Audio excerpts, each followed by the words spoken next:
All right, welcome into another edition of Catching Up with Tommy Mac Podcast here on 1010XL's podcast platform at 1010XL.com, of course, and on the 1010XL app. We're live on Facebook and will be shared all over the platforms of podcasts and social media, so stay tuned for that. Check out the 1010XL YouTube channel. You'll see this show and all the other shows that are done right here at the 1010XL Podcast Studios. Of course, my show brought to you by Team Tommy Mac, just a great group of businesses locally, regionally, and beyond that get it done the right way. I'll be talking about them throughout, no doubt about that. Had a great weekend. We'll get into that. Super Bowl week is upon us.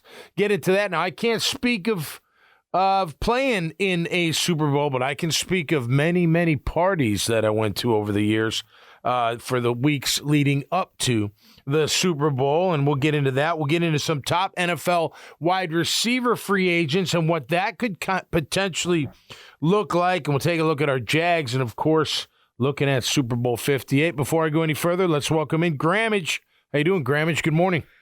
Good morning, sir. Happy Tuesday. Happy Tuesday. It's a Suck It Up Tuesday, man. You know, I tell you what, my daughter and her friends and all of Nancy Dance Studios totally kicked ass down in Orlando for the dance competition, the Revel dance competition. They must be real tired still, because today on my ride in, it was a somber playlist.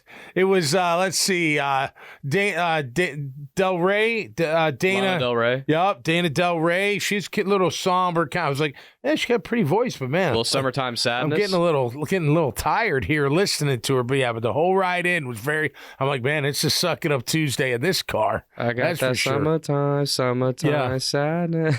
Yeah, I don't know her that well. She introduced me to her, though. Yeah, I think she was on the awards show, the Grammys, the other night. Mm-hmm. She's been around for a bit. Yeah. Anyway, how you doing? Everything good? Yes, sir. Savannah, what a great town that place is, man. If you want to go have a good time, party, friends, girlfriend, fiance, wife, whatever, significant other, that is a great place to go do it. Oh yeah, it was my fiance's birthday. Nice. This past Saturday, so I was telling Tommy before we started that we took a little trip over there, a one night, just a quick one nighter there and back, and had a really nice meal on this rooftop. It was beautiful, and then went to this kind of like speakeasy type of nice bar. Had a couple of drinks. It was really cool. I love that place. Yeah, I tried out this one other bar as well. Savannah Smiles. Did you go there? That's a fun. That's where they're singing and carrying on and the dueling pianos and all that. But I wish I love dueling pianos. Yeah. So It's a good one. Savannah cool. Smiles is a good one. Nice. We go up there for dance competitions. Every time I'm up there, I like when you see because the dance competition was where the convention center's on the other side of the downtown where everything's rocking and rolling and the water's in between. I just think of back to the old days, what it must have been like. Ships coming in. Yeah. You know what I mean? It must have been just wild and crazy and a lot of fun. Oh, yeah. I would have definitely had a good time. Really during good. That part of our history. One of my favorite parts about when we were there was the next morning before we left. Really, really good local coffee shop. Oh, nice. Really, some of the best coffee beans I've had in a long time. time. Interesting. It was really, really good. We're big coffee people, so we love hitting up local spots. Do you put creamer in or you're non-creamer? We've had this conversation. Remember I told you that waitress was looking at me like I was some kind of wuss for having creamer in my coffee. I love creamer. What is this, some kind of test for manhood, whether I have creamer in my coffee or not? The only thing I've been working on, so I added a different creamer today because it's 1 gram of sugar. All that sugar and creamer in the morning is not good for me anyway, so I'm trying to break that habit. It's going to be a great week this week. Super Bowl week is here in Vegas. I have to admit, I'm a little jealous. Because the parties are just going to be insane. The crowds, just the atmosphere, just throughout the day. It's going to be like, I went out there. I've been out there a few times with my wife and before I met Christina. But I went out there in 1997. I was on IR with an ACL. I hurt it in camp. And I was granted permission while the Jags went to Dallas for a road game. I was granted permission to go. I don't think Coughlin knew, but the trainers knew that I was going to Vegas to go watch the Rolling Stones concert. at the MGM Grand. They let me go. I was on IR. You know, what is it going to do? Yeah. I was, I rehabbed like a son of a gun, so they knew I wasn't going to do anything stupid. I had a brace that went from my ankle up to, like mid-thigh, like covered my whole leg. So you'd really have to run into it pretty hard to do anything to it. And I was with like 6, 7 guys.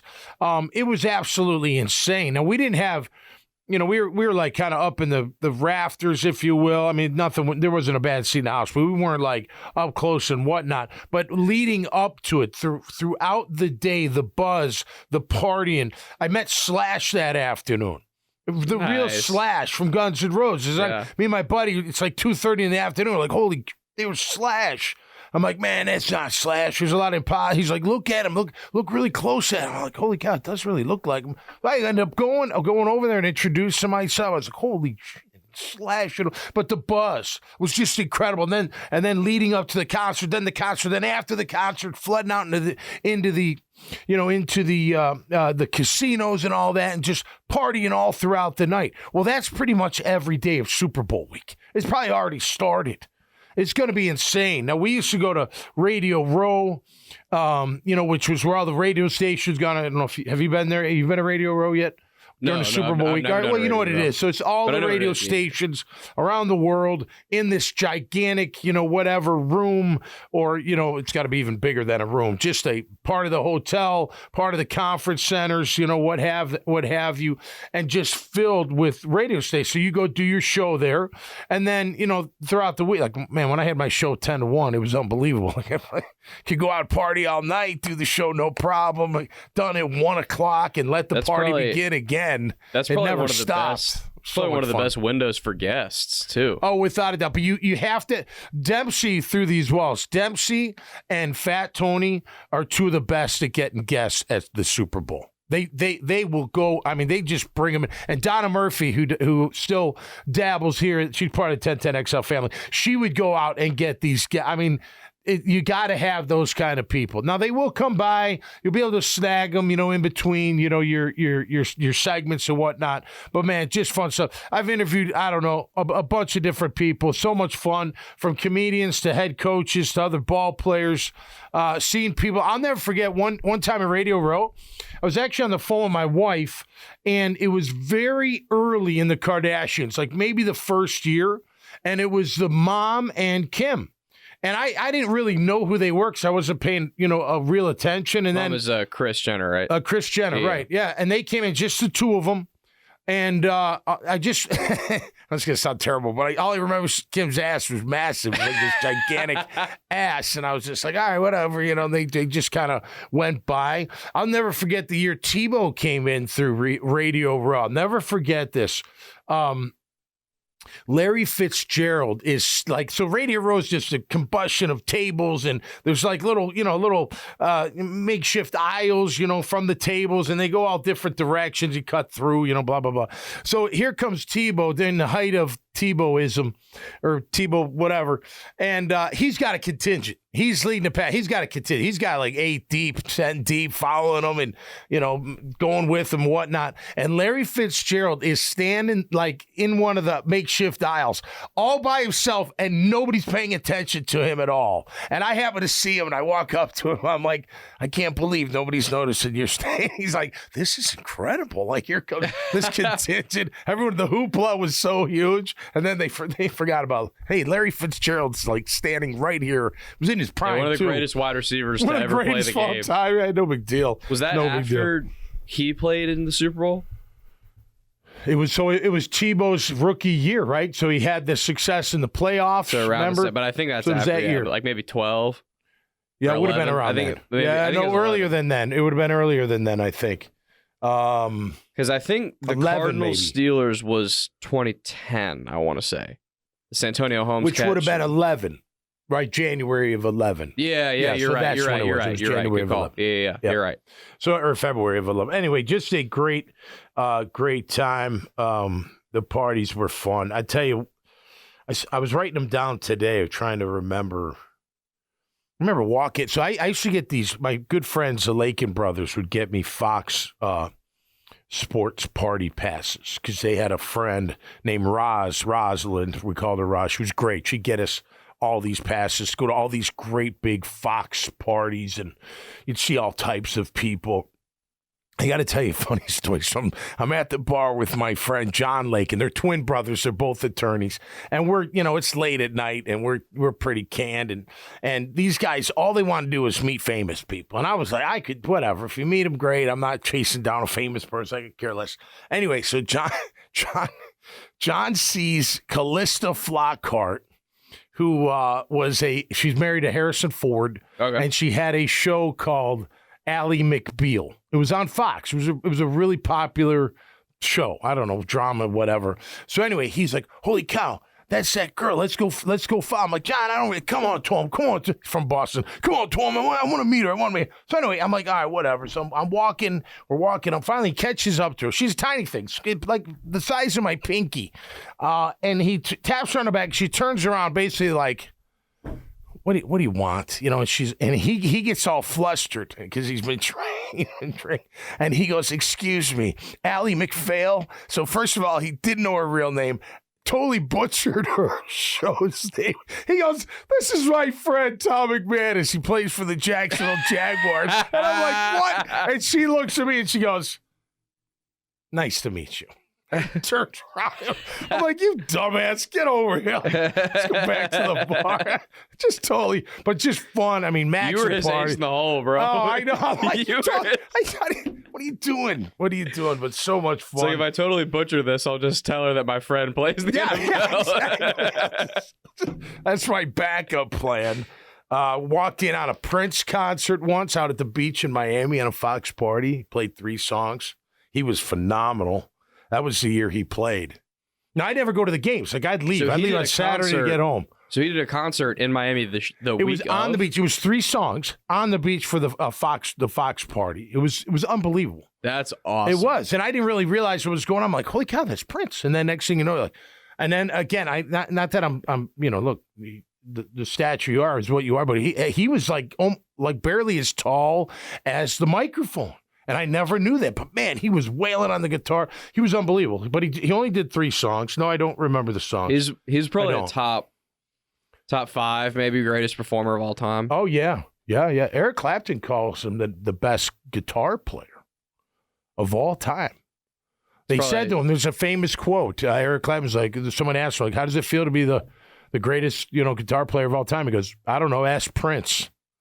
And the person was shocked that he said that. Yeah. That's crazy. Pretty cool. Pretty cool stuff. WebMD, I'll tell you the last memory. WebMD party. I don't know if you remember when WebMD first came out. It had Jordan, Gretzky, Muhammad Ali, all these different, celebrity spokespeople. Lance Armstrong was behind it before the scandal. But they did a bunch of NASCAR stuff too, didn't they? WebMD. Big in NASCAR. They might have grown into it, but this is when they first started. It's up in Atlanta when Atlanta hosted the Super Bowl. Man, it was icy and pain in the ass. I met Dan Fouts that year. I couldn't believe how big Dan Fouts was. I was like, I can't believe you're a quarterback.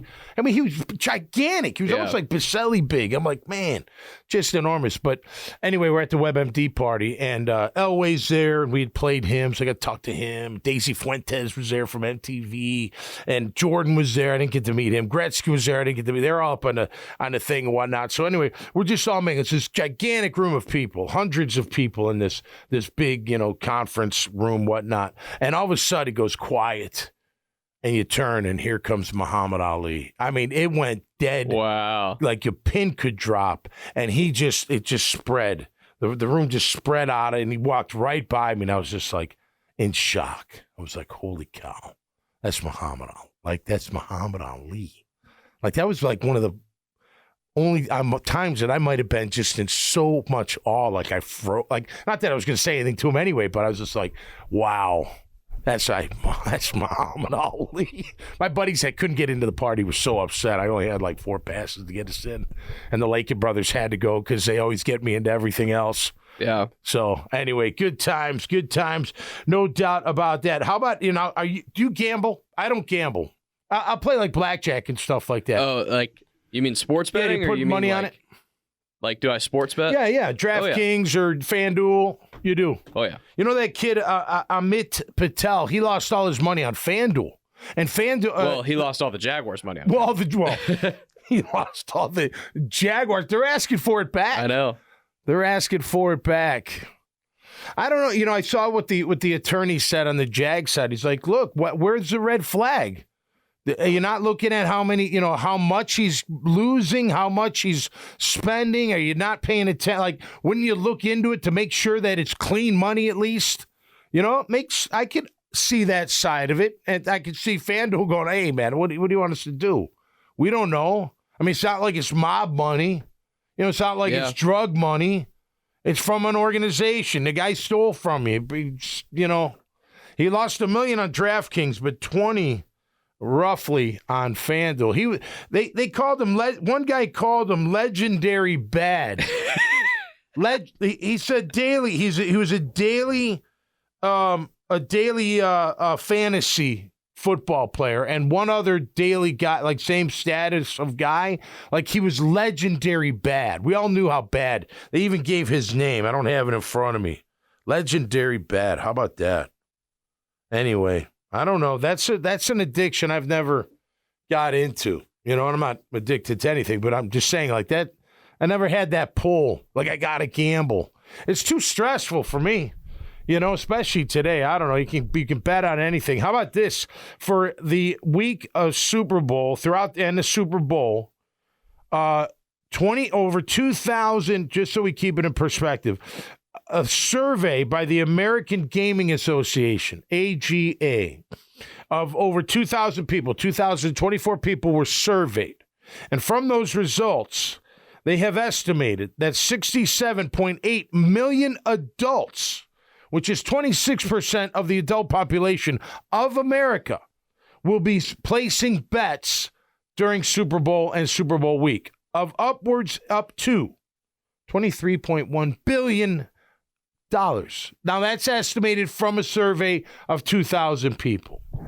26%, if they all betted, that's what it would be. $23 billion. You bunch of degenerates. I tell you, I don't know. I guess it depends who you bet on. I think the prop bets. I'm a degen. Yeah. Oh yeah.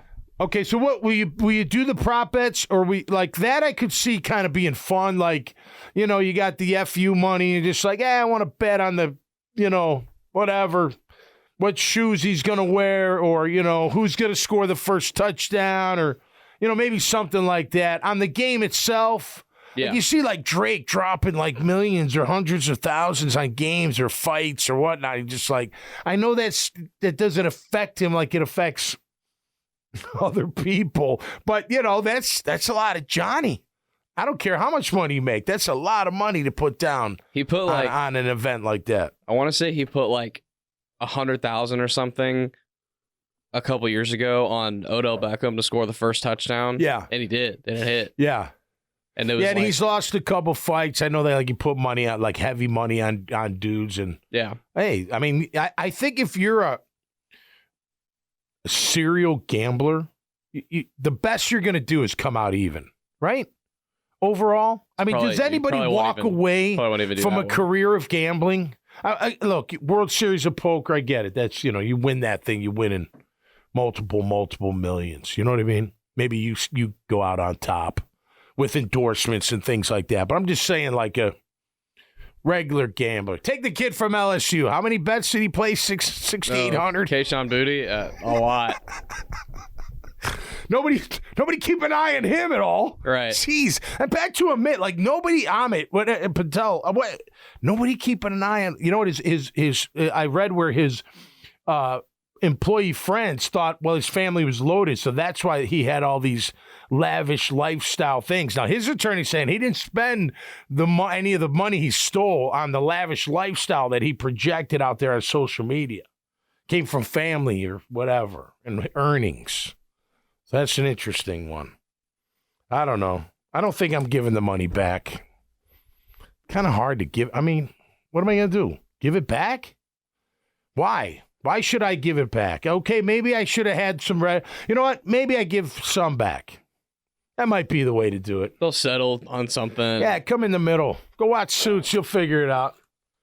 You'll figure it out. We're coming to the end of that one. Jeez, I don't know. I'm ready to walk away from it, without a doubt. All right, news and notes, but $23.1 billion. News and notes just real quick. I loved what Pat Mahomey said about Vegas and the Chiefs being in Vegas. And by the way, they do hold their same schedule. So today is the players' day off. Wednesday, they hit the field. I mean, it's practice week, right? It's game plan. It's just like you do throughout the week. You get your game plan on Wednesday. Wednesday's tough. Thursday, Friday, Saturday walkthrough. Sunday we play. We're ready to rock and roll. He says, look, this is a business trip. If we win, I'll bring them all back to Vegas. That would be kind of cool. What incentive that is. How about we never leave? Hey, fellas, if we win, we don't even leave. We just stay here for a week. Party. On me. He's got the money. Maybe the Hunt family will throw in a few, doll hairs for a nice celebration to stay in Vegas. Keep your eye on guard Joe Tooney, who's really a good offensive lineman in this league. He's got that pec injury. He has not practiced. Don't know if he will practice. Will he play in the game? Of course, he's one of the better guards in the league. All hands on deck, especially when you're facing that front of the San Francisco 49ers. We'll break down the game, probably later. We'll do it this Friday and look at it. Other news and notes, Philadelphia opening game Friday night next season in Brazil. How about that? The NFL getting their footprint out there even further. First Friday night game in over 50 years. I don't know if I like Friday night games. I don't. Takes away high school, man. Leave high school alone. High school's got to be kept pure, I think. High school sports, as pure as we can keep them. You know what I mean? Like, you got to keep high school on Friday nights. Saturday mornings, hey, if you got to play a high school game, fine, whatever. But Friday nights are for the boys, man. As Kenny Chesney would say, it's for the kids. Let them play their game, and then we can have more fun throughout the weekend. I do like the idea of having Super Bowl on a Saturday. I do, although Super Bowl Sunday has a nice ring to it. And the players don't care. It's all for the fans because we're the ones that have to get up and go to work on Monday. The players don't. They've either lost and they're done, or they've won and they're still partying. Why is Super Bowl Monday not a national holiday? You know what? It could be. Let's figure that out, America. I think we should be able to, figure that out and do that. I don't know. Whoever proposes that in this election gets my vote.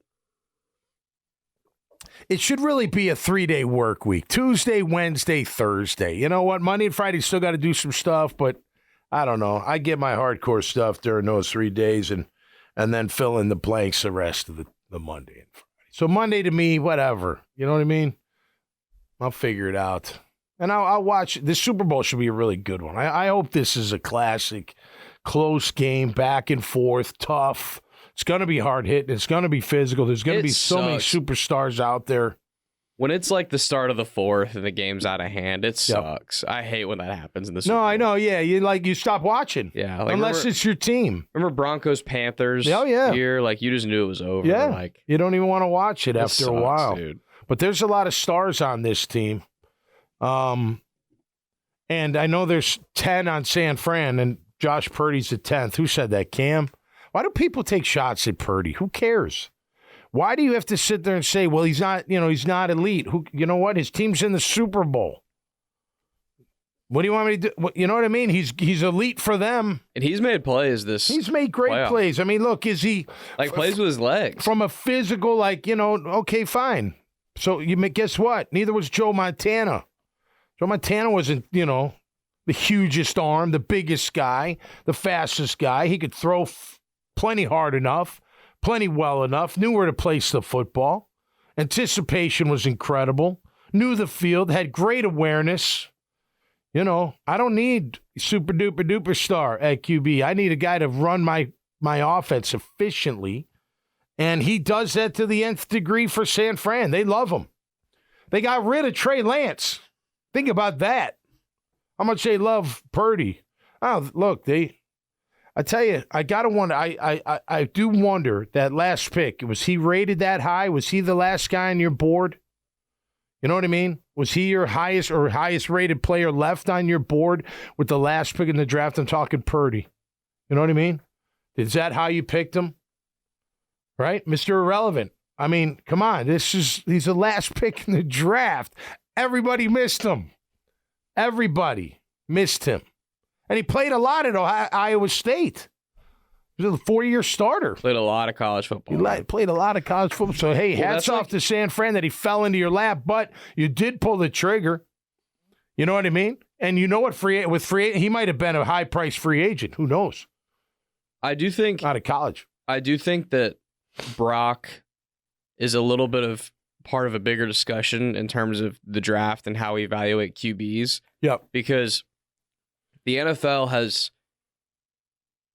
If you redrafted him, you think he'd go higher than the 3rd round?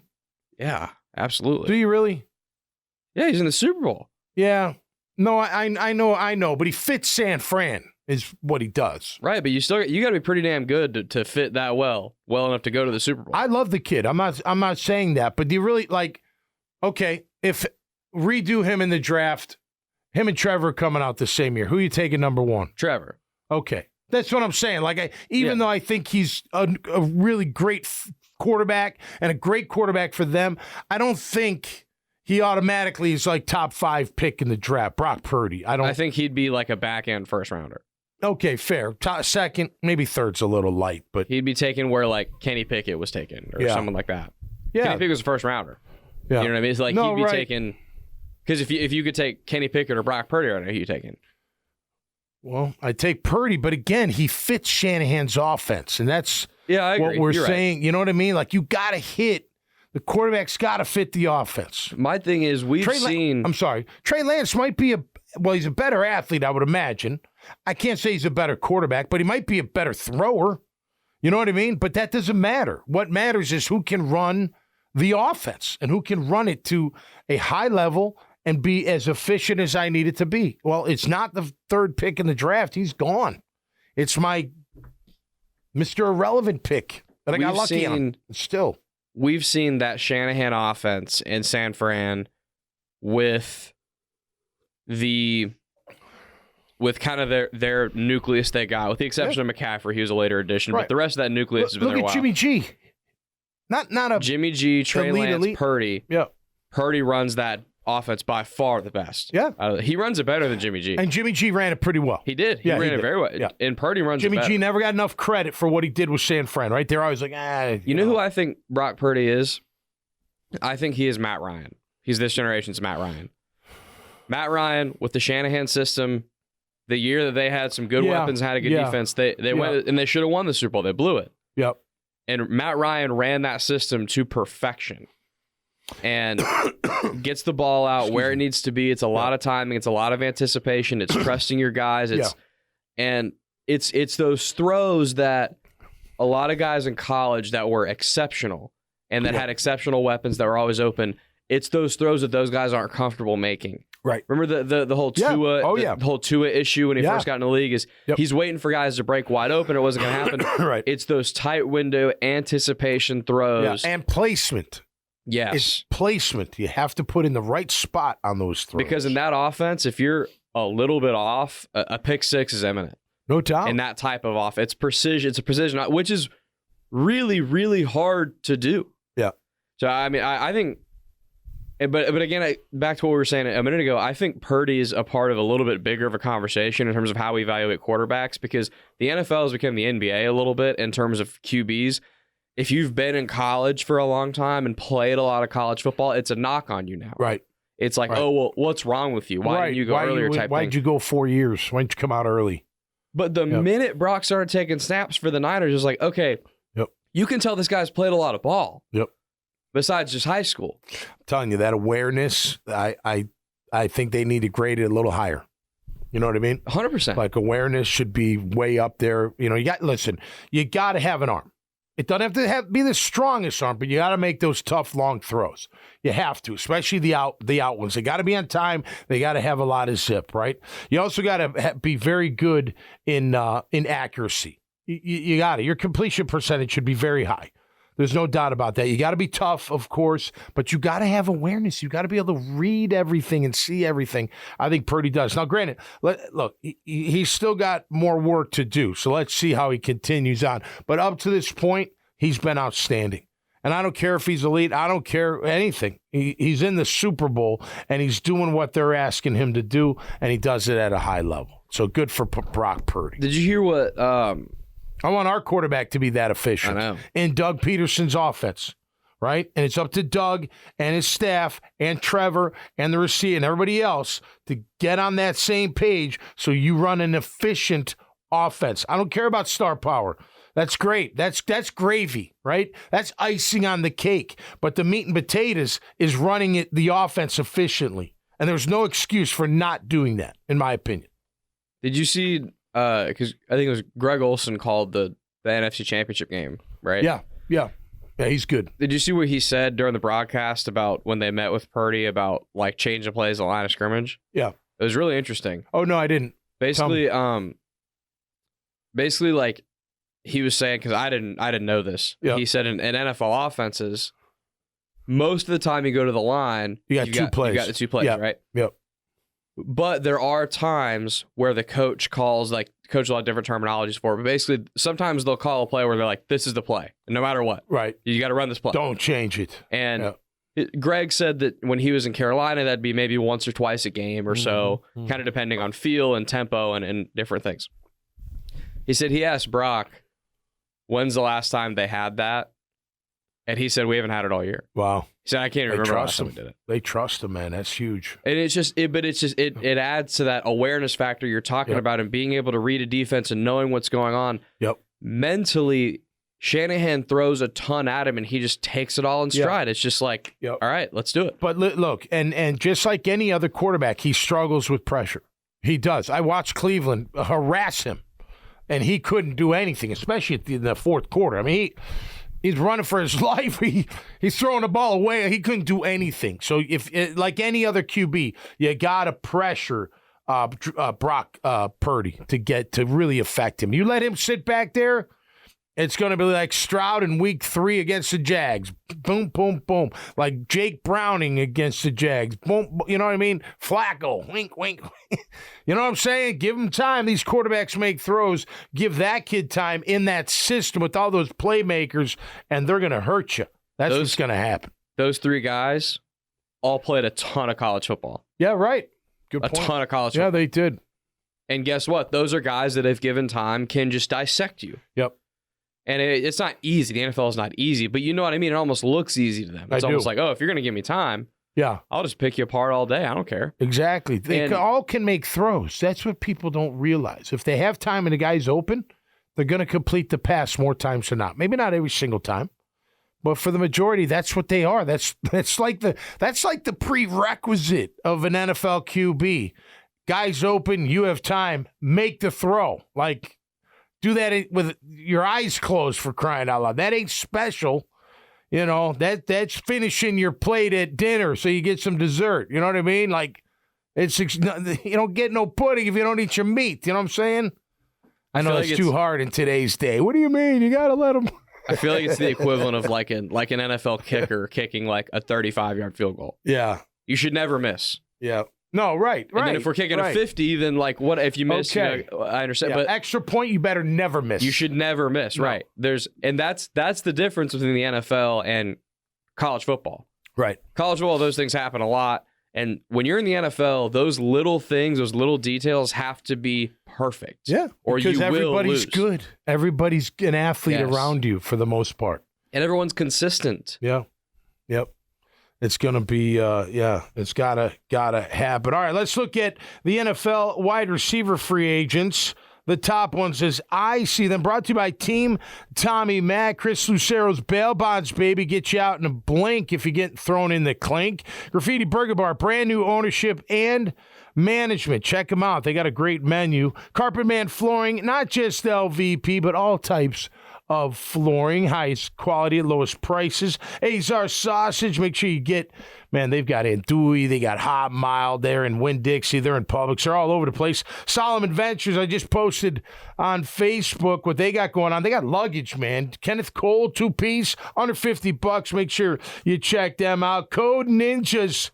Hey, man, don't be a fool. Coding is cool.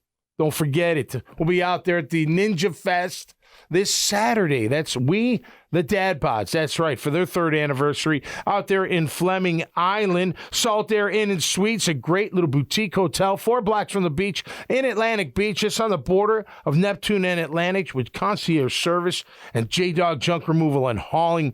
Don't forget the hauling.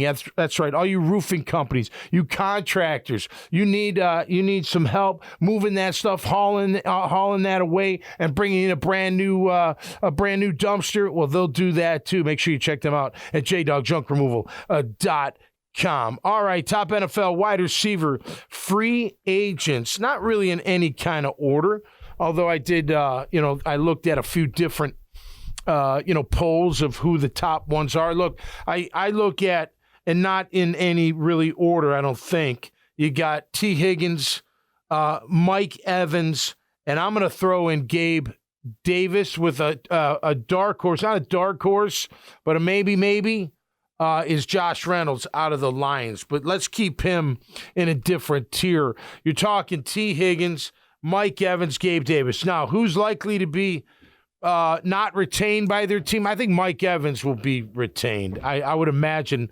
However, if Carolina throws, a huge bag at him, that Canellis new head coach, he was the Tampa Bay offensive coordinator, Bryce Young maybe. I don't know if I'm Mike Evans.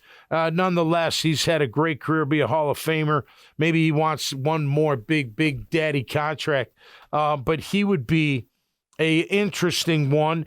Gabe Davis, to me, look, this guy can fly. He's a big target. Obviously out of Buffalo. I would keep Ridley if I could.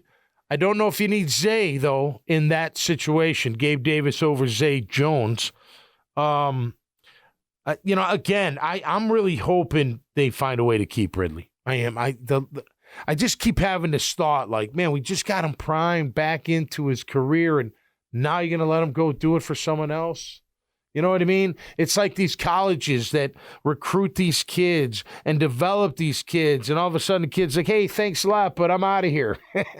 I'm going to another school. I'm not loyal to you. I don't care that you invested all that time, effort, and money in me. And Trevor Etienne, is got that you? to know me. Yeah. Fair, right? Etienne jumping to Georgia. I mean, whatever. You got to do what you got to do. I can't. $1.3 million, I was told, so I guess I can't blame him for that. I got to imagine Florida offered him something to stick around. But yeah, like that. That's part of this whole thing. And I want players to get paid. I do. I don't know about millions, but whatever. Get as much as you can while you can get it. I think the trickle-down effect is going to be interesting. I think later in the rounds, like NFL rounds 5 through 7, think how many kids would be like, stay here in college, make more money or make the same. Why I got it good here. I don't have to pay for anything, and they pay me on top of everything. So, I think there will be some of that, but it is like that. You develop these kids, and next thing you know, they take off, and you're like, damn, the hell. It's like I know you business owners out there, you go through it too. You develop young talent, next thing you know, like, yeah, thanks a lot, but I'm out of here. It happens, and it sucks. It stings. You're sitting there going, wait a minute, I invested time and money and effort into you. What are you talking about? You're out of here. Well, people do it. There's no doubt about it, and that definitely happens. So T. Higgins, of course, next on the list. Him and Trev at Clemson together. Do you need Zay Jones in that? I'm still keeping Ridley and using T as a big body, big playmaker down the field. I like Gabe Davis a lot, man. I think he's a baller. He may be a guy you could get from Buffalo. He's not the man totally there, although he's very good. Maybe you throw enough money at him, chance to come down here. I mean, look, the pitch is the pitch to play here is still a relatively easy one. I mean, 9-8, again, we talked about it last week. 9-8, the way they came back, 9-8, the way they fell apart. They're still 9-8. Teams, and they still got Doug Peterson, a Super Bowl winning coach. You still got a young QB that you think's got a lot of power. Maybe I can help him in the passing attack. Give him another weapon. So I don't think it's going to be a hard sell. Money talks, of course, but as far as everything else that Jacksonville has to offer and the Jaguars have to offer and where they are at as a team, I could see, a Gabe Davis wanting to maybe get a change of scenery get in the sunshine and catch some passes from Trevor Lawrence, something like that. But here's the problem. You don't know what these teams are going to do with them. They may keep them all. None of these guys may be available. You know, I got to think, Mike Evans is staying in Tampa. I don't know. Baker, him, keep them together if you're the Bucs. T, I could see them letting T go because, of course, they got Chase, who's the man. They got Boyd, although he's a free agent as well. We'll see what happens. T. Higgins special. I try to keep him if I'm Cincinnati. Burrow's been hurt. I want Burrow back, healthy. Give him all those weapons again, and let's see if he can cook up some magic. But Gabe Davis, I even threw Josh Reynolds in there, Grammage, from the Lions. Not a player we totally need because we got him in Kirk. He's kind of a Zay kind of combination, but he's got a lot of speed, that guy. And I know he didn't have a great championship game, but he had a pretty good year overall. He's like a dark horse for me. But I want the top three are Gabe, Mike Evans, and T. Higgins. And if I could get one of those to add to this, I still would keep. Look, it's funny, like this whole Ridley thing. You go look on these, and you look on multiple publications. Take it for what it's worth, but top free agents at wide receiver, Ridley's like in the top 4 or 5 argument. Why are we letting that go? You got to hone him in. I get that. You got to hold his ass to the fire and hold some accountability, but you could do it. Hone him in. Hone that guy in. He'll give you 12 touchdowns. He will. He'll be a big-time threat. He's your X. He's your X. You need an X in this league and you need an X to run the offense that Doug wants to run, this pass-first offense. You got to have a dominant. You got to have a guy that takes that slant. You got to have a guy that can take the top off. You got to have a guy that you go to when it's, 3rd and long or 3rd and whatever. You need a first down. He's my guy. Not that he's my only guy, but he's my horse, and I think Ridley can be that. I don't understand wiping him out. So I tell you, if I've got to choose between Cam and Ridley, it's a no-brainer for me. I want Ridley, and I'll find a right tackle. I'll move Anton to left, and I'll find me a right tackle. But I think you got to keep Ridley. I do. I think you got to give that guy at least another year, and if you got to pay him a 3-year deal, then so be it. But he's something that we've got to have on this team. Now, if you got a Mike Evans, okay, I don't need Ridley. Does that make sense? Higgins, I think I still want Ridley, right? Because Zay, I still want Zay. Zay worries me with the injuries. He had the injuries hurt him.